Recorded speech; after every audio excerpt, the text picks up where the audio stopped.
Ki Pulit ke East Khasi Hills kidang penlong ya ke Jingthombor ke babenia Halor ke Jingthombor ke Nongtrei bela ke belajar ke arpu pratrik ujemang arajar arpun rio ha ke por ar saupusan nok phaisngi ha ke jakashna ya ke resort ke Center Point Group Enterprise ha ke Snong Laitkynsew ha ke Thain Sora la ban kreu hang ne ba managing director ke nega company uba alar sing sawian ula pentep ba kum bakat sanut kisamla ke bakam baki degi Dkhot ke KSU Kelawan rong klem jing bet bat berngam bat shop mensau ya sangut ki Nongtrei Kentup yu Rajkumar Sharma ubala mensau jor naka clear wat ubrang don hapo ke Jingsumar ha hospital. Halor kani ha bakran ni gelat patai kubor ke sitrik ujeliu arajar arpun riau superintendent ki Pulit ke East Khasi Hills uba Vivek CM ula pentip.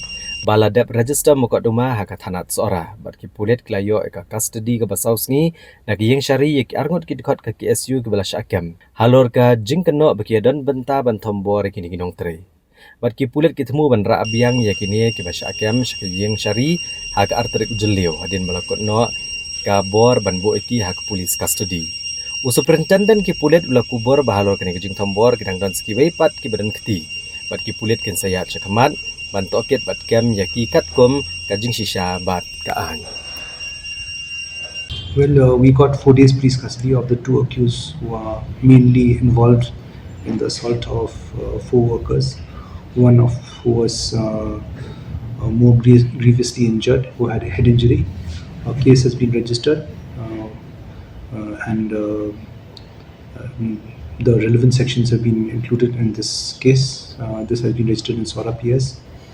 The accused have been remanded to 4 days police custody. Based on the interrogation and examination on that, investigation will proceed accordingly. They will be remanded back to judicial custody on Tuesday, that means tomorrow. They are the KSU? They are members of a particular organization, yes. More are involved? Yes, more involved out there, and the law will take its own course.